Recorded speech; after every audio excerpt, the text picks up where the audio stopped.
Are you proud to be Hispanic? Hispanics in Florida now have the first Hispanic car license plate in the United States. Be a proud Hispanic. Put the Hispanic plate on your car. I want to be a doctor. I want to be a scientist. I want to be an engineer. I want to be a police officer. I want to be a professional dancer. By getting the Hispanic plate for your car, you will support scholarships and community programs. Call now or visit HispanicAchievers.org. I am for the child who's had 7 addresses in a single year because she's in foster care, because her father abused her, and her mother couldn't believe her.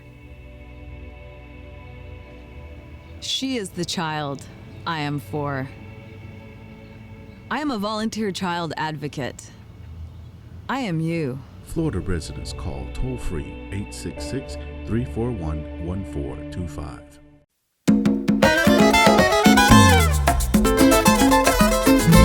Hay baile en el vecindario, todo es fiesta y alegría, porque ya el boricua tiene la cerveza que quería. Hay baile en el vecindario, todo es fiesta y alegría, porque ya el boricua tiene lo que el boricua quería. Dame una boricua fría, para celebrar la ocasión, una cerveza boricua, boricua de corazón.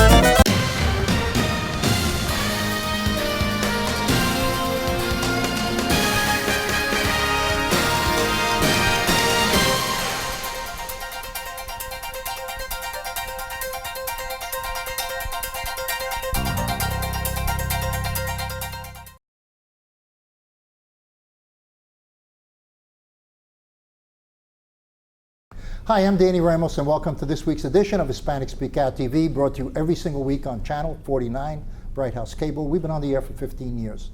At the conclusion of this 10-minute segment, Jose Miranda will be interviewing Mildred Fernandez. If you remember, 2 years ago, Mildred Fernandez, an Orange County commissioner, was prosecuted and convicted of bribery, and she went to jail. She almost spent 2 years in jail for that prosecution.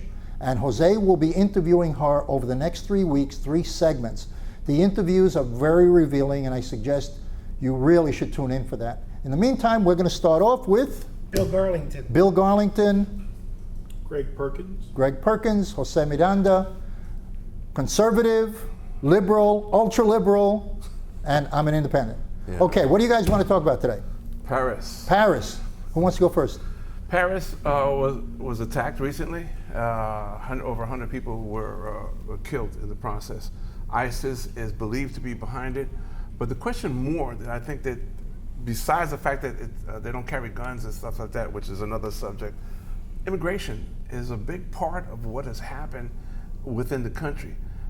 Europe finds itself, and Paris finds itself inundated with immigration. Probably a good quarter of the population is now Muslim, which creates an in-house problem because they don't have closed borders. Their borders. That's the same problem with England. Doesn't England have a tremendous number of Muslims? And that's the rub that's going to be happening.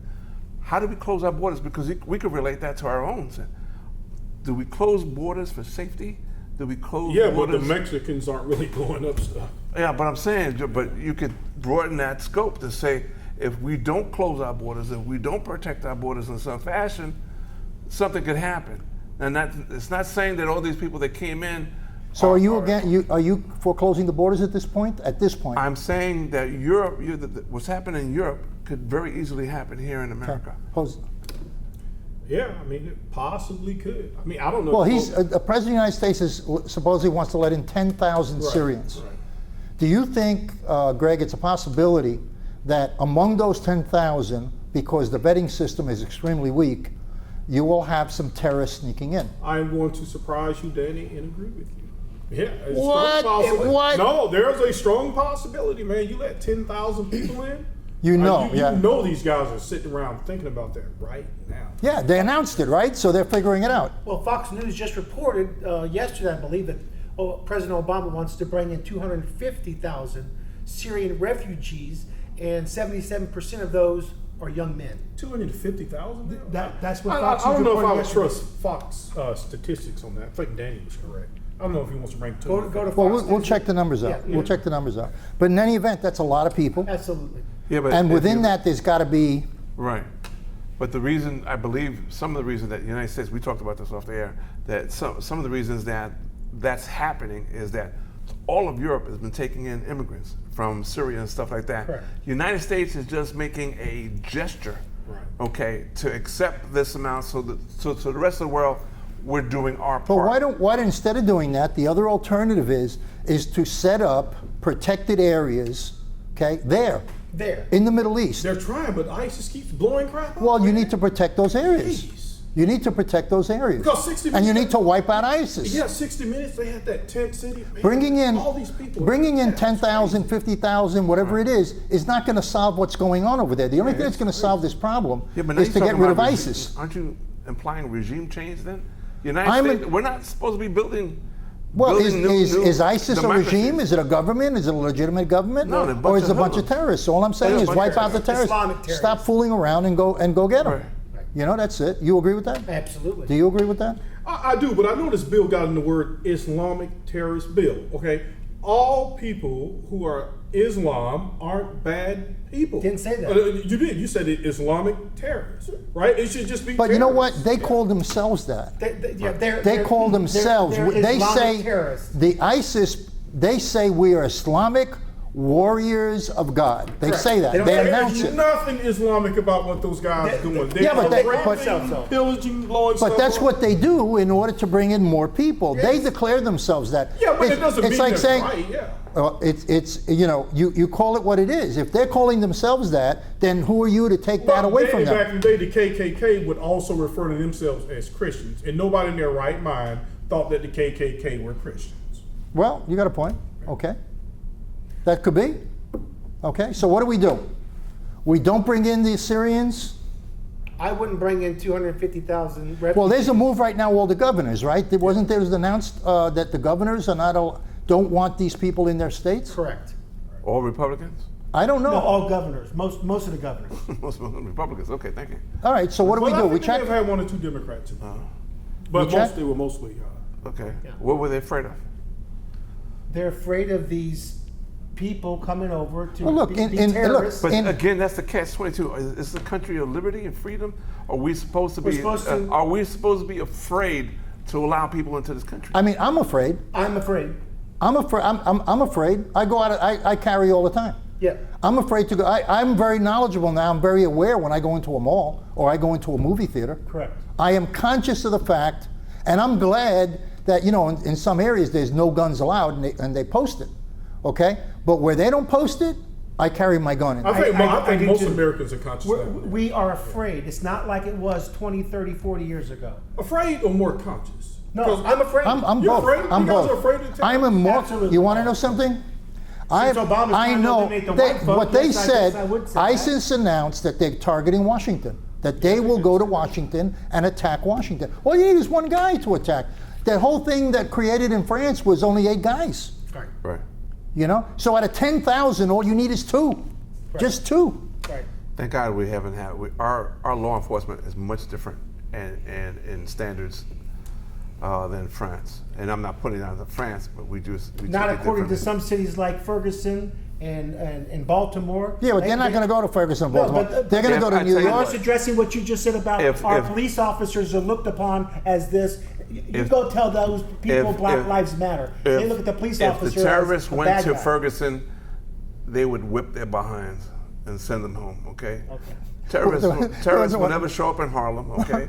They would never show up. They would never show up in East LA Why would they either. go to Harlem? But they're going to go. They're going to go to Washington. They're going to go to New York, Seattle, Atlanta. I would say Washington and New York. That's where they want to go. Yeah. And I think Washington would be the first. And the reality banks is in New York. the White House and the Capitol. Those are 2 targets. You remember the damn thing when this guy runs across the White House lawn and gets into the White House? Not a bullet shot, nobody around. But you know, Danny, I That's think because they were sleeping. That's different. Oh, okay. Yeah, That's totally different. But I think this thing has gotten so bad now. I think everybody's really taking these guys serious. I think before it was like, yeah, we got them contained. I don't think the only guy who's not taking seriously is the president. The president has been sleeping on the job for 7 years. What would you have him do? Get a backbone. That's not an answer, man. That is not an answer. Okay, you want 10,000 troops? You want 200,000 troops? What do you want the president of Now, after what just happened, a coalition of NATO, okay? A coalition of NATO, have local people on the ground from the governments that are local, Egypt, et cetera, Turkey, et cetera, and just massive amounts of strategically picked bombing. I mean, look at the first time they're bombing the oil fields for the first time. These guys are making $1 million a day off of oil. But you're talking, the first time they're bombing the oil fields. You're talking to two liberals that don't want us boys and girls in the military to go fight another war overseas. Well, that's what they've said over and over. Okay, but you want to know something? People actually do get killed. You can avoid that if you do it the right way. The people who live there have to have a stake in the game. I agree. Right? I agree. Do you think? You agree, but you don't want us to go to war and fight someone else's war when we have to go out and fight a war. Here's the deal. Like right the now. Republicans won't let it come to a vote. Because they have Don't blame the Republicans. They have to authorize what Obama Obama should say, hey, you know what, guys? How many guys you want? I'm going to put it to a vote. Don't bring let the Congress you vote always on it. blame the Republicans. But would you want the Obama's run Congress this to country. vote, or do you want Obama to just send the people, Harry or do you Reid want to will vote? not allow the vote. No, I think it's you guys. You have to have 60 I votes. run both houses. Not 51. You have to have 60. Harry Reid won't allow the vote. Allow the vote. Okay. Well, we got to find out. All right, we're going to wrap up right now, okay? Stay tuned right now. Jose Miranda will be interviewing Mildred Fernandez, who was incarcerated 2 years ago for taking a bribe when she was an Orange County commissioner. The interview is going to be done in 3 parts over the next 3 weeks. Okay, we're going to take a little break, and then Jose Miranda is coming back to interview Mildred Fernandez. Okay, take a little break. I am for the child who's had 7 addresses in a single year because she's in foster care, because her father abused her, and her mother couldn't believe her. She is the child I am for. I am a volunteer child advocate. I am you. Florida residents call toll-free 866-341-1425.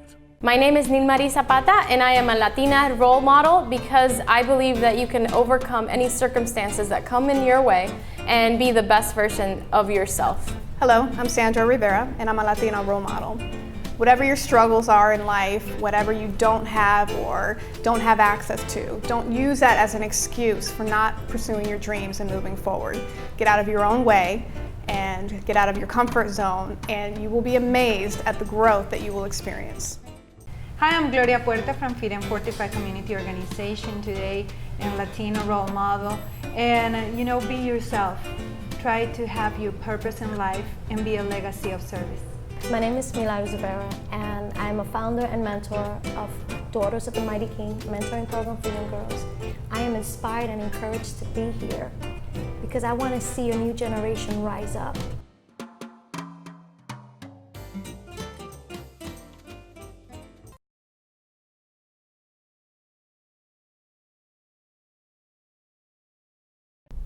Hi, I'm Jose Miranda. This is Hispanic Speak Out TV, which is brought to you each Tuesday nights starting at 9 o'clock with our first show, which is EDU TV, followed by us, of course, and then followed by Latina role models. And we're also going to have a cooking show coming your way soon, so stay tuned. We talk about politics, and we talk about economics and education and just about a slew of everything that affects everybody, and including the Latino community. We have a lot of powerful people in our community, very intelligent, bright individuals. And sometimes even bright, intelligent individuals run up against the system or the powers that be. I wanted you to meet and walk through a little bit of the life of a woman that I think that inspires and both has detractors at the same time. Mildred Fernandez. Hello, Mildred. How are you? Hello. Thank you. Thank you for having me here. Mildred was, as I told you before, you are the top Latina, and for role models and stuff like that. A lot of young kids and a lot of young men looked up to a Latina, a Puerto Rican Latina, in a powerful position in the state of Florida. All rarities, okay? Especially given a system that perhaps it's not too far to say it's very male chauvinist driven. Okay? Correct. So here you are, you're a commissioner, a minority commissioner, and you've been rolling along, doing some excellent things. you decide that you want to run for mayor of our town here, our city. And all of a sudden, it seems that your world, as we saw it from the outside, seemed to crumble. And you were incarcerated in 2012, I believe. Correct. And released in 2013. Correct. Yeah. And you're still doing probation? Correct. Okay, that you're being monitored for. So bring us back to the heydays of what you're doing, okay? Bring us back to your commission and what you were doing at that time. Well, I was elected in 2004 as a Orange County commission for District 3. District 3, it's comprehend Cimarron, Cary Ford, etc. And that area has a lot of Hispanics. But interesting enough, I am a Republican, and that is a district that it's mainly Democrats. And we won't hold that against you. No, I know you don't. But most important is that because of my Puerto Rican heritage, because I was born and raised in Puerto Rico, and my corporate background, I came out with a strategy on walking, because you would rarely see somebody walking for politics. Now you see more of that. But I walked for 2 years, and then I got elected as the first. You're talking about going door to door on the ground, oh, yes. shaking hands, and absolutely, that kind of thing. And discovering exactly what are the issues that were affecting the district. And that's how I got elected. Before that, I was a commissioner for soil and water. And it was mainly, that's a position that it's not strong enough, but you educate the public in water conservation. Sure. So when I came to the commission, I brought my corporate background. I worked for IBM for 25 years. Okay. So I could see, I had a vision on what things I wanted to accomplish and as what a the community commissioner. at large needed. Correct. And when you vote, when you're part of the commission, you're voting for the vision of Orange County. But you are always thinking also, what are the issues and the problems affecting your district? And after 6 years in that position, then I decided to run. Into that position. Absolutely. Okay. In 2008, I was reelected. And then in 2010, I decided to run for mayor of Orange County. So the world is going great. You've done all these accomplishments. You, as a Republican in a Democratic district, you won. Correct. Even though that's not shocking, given the fact that all of Florida is Republican. Okay, so, but I still admire that you still have to get reelected in the process.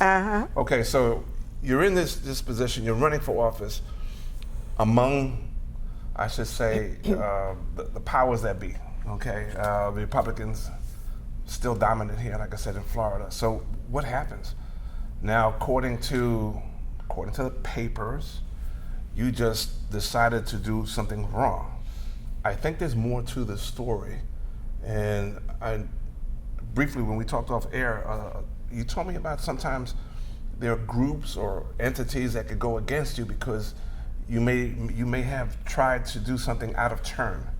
Okay, so let's say, for example, someone wanted John Schmo to be mayor, and then you had the audacity to say you wanted to be mayor, and they tell you basically, no, it's not your turn. And of course, you don't agree with that. First of all, because you're a Latina, okay, and a woman. To get those two together is remarkable, right? Absolutely. So, okay, so here you are, and you say no. So what happens? Well, but even before that, you can tell during the commission days, you can tell that you are a shaker and a mover. You have a corporate mind. You have a vision.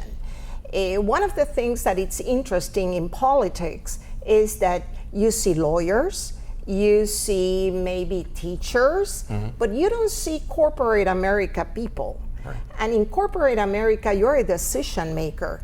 And one of the things that really caught me during the commission was sometimes we're dragging in a vote that rather than taking 1, 2, 3. an hour takes a whole day, because there are people that wants to see themselves on TV. They want, and that really upset me, so to speak, as a decision maker. Tell me, how many women are on the commission? Well, in those days, in those days, don't say it sounded like that far. It was just that a few years ago. In those we days, were the majority. Women, we were the majority. But really, I used to call myself the shaker and the mover. Because I could read the whole budget. I could question things on the budget. I'm a fiscal conservative. Therefore, things that I thought that it was against taxpayer, I will be very vocal. And of course, there is always a group of handsome males that they don't like that. What do you call them? Handsome male. Okay. You see? And they I'm sorry. What's a handsome male? Well, it's those handsome males that they don't like to see a Latina or a shaker and a mover. So you say a little chauvinist thing? Absolutely. I see. And I don't have a problem with that. When I read, and I do believe that things are going in the wrong way, to speak up. You see? Here you have a system that basically has been working, okay? And you saw some ills in 2011 or 2012 that you didn't like. Is there a particular thing that jumps out at you at that point? Absolutely. One of the things that really jumped me was when the expressway was increasing 25 cents in the tolls. I did my research and I found that the board of the expressway, where in those days the mayor was the chairman, had accepted almost $60,000 in and who was campaign. The mayor at that time? Richard Crotty. Okay. And he accepted $60,000 in campaign contribution. Okay. And I thought that was a conflict of interest. But they do it. Politicians do it all the time, accepting money from different groups. Absolutely, but not in a same board members, because that's a conflict of interest. Okay. So I became very vocal on that, and I asked the mayor that he should resign from the expressway as chairperson, because in my view, it's a conflict. Okay. So that really... So you welcomed you with open arms with that suggestion. And he said, Mildred, thank you so much. I'm going to resign. Exactly. I'm going to resign tomorrow. Not exactly. Not exactly. Okay. Not exactly, because you're fighting the system. You're fighting the powerful people. Okay. But it didn't matter, and here he is, a Republican. So I didn't. Don't Republicans get along like Kumbaya brothers and stuff? No. You sing the same song, wear the Not same always. clothes? Not always. Look what it's happening right now in Congress. So. So that was I would say that was the beginning of my downfall, because and you he mentioned the didn't powers like that it. be. What's a power that can be? Who would go against you and your ideas? When it's perfectly logical that if a mayor accepted $60,000 from a corporation that he's directly involved with, that's a conflict of interest. Who wouldn't in their right mind say that you're correct? Well, remember that in politics, we have the establishment. Okay. And I was not part of the establishment. The establishment usually is the group of individuals that they come together and they have a specific vision, and they don't want anybody else new coming and shaking those ideas. Are you alluding to the fact that they are pre-planned things way ahead of the election? Oh, most probable. Oh, yes, absolutely. There is no question in my mind. After a number of years seated in the commission and watching how things move, absolutely. And I don't think that only happens locally. That happens at state level and Washington. It's hard to fathom that you're sitting on a commission and you kind of know the system. So you're saying, are you willfully thinking about not just you, but everybody that seeks a higher office, mayor, president, whatever, that you knowingly know that there's a set program already set that they want to happen, and you are going to go against it? Well, it all depends because you have to take into consideration the people that you're representing, number one. Number two, is that affecting taxpayers? I mean, how much is that costing? Right. Okay, so because sometimes there are special interests that they don't care how much it's costing. And if you're fiscal conservative, you're going to see that you're going to clash with that. And in addition to that, I always thought that for us, when I say us, meaning the Latino community, it's still difficult to try to gain a surrounding place in those places. Okay. We still have a long way to go. So here you are. You're going to fight the powers that be, and let me start something with you a little slightly different, but along with your being a powerful woman, as a Latina woman.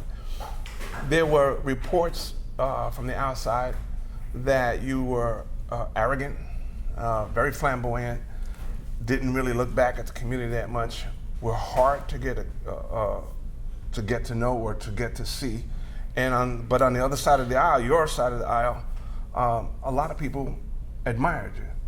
So how do you put these things in balance?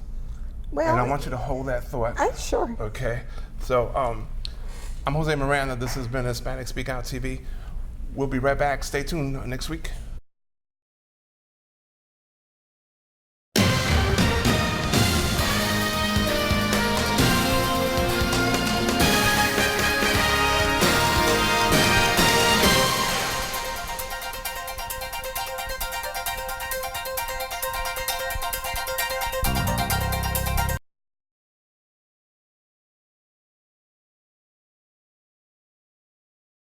My name is Nilmari Zapata, and I am a Latina role model because I believe that you can overcome any circumstances that come in your way and be the best version of yourself. Hello, I'm Sandra Rivera, and I'm a Latina role model.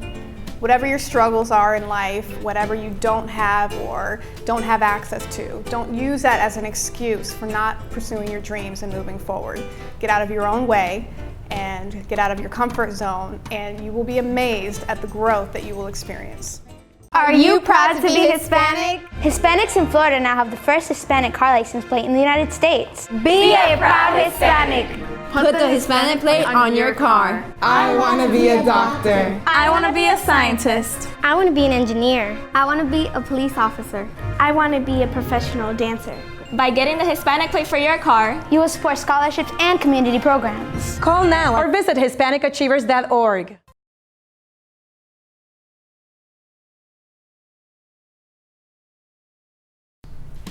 Hi, and I'm Altero, and I'm a Latina role model. And I want to tell you, cut your excuses in half and face your fears. Fears are holding you back to becoming who you are meant to be in this world. Everybody has the potential to become whoever they decide to do. Follow your passion, follow your dream, and you'll be happy always.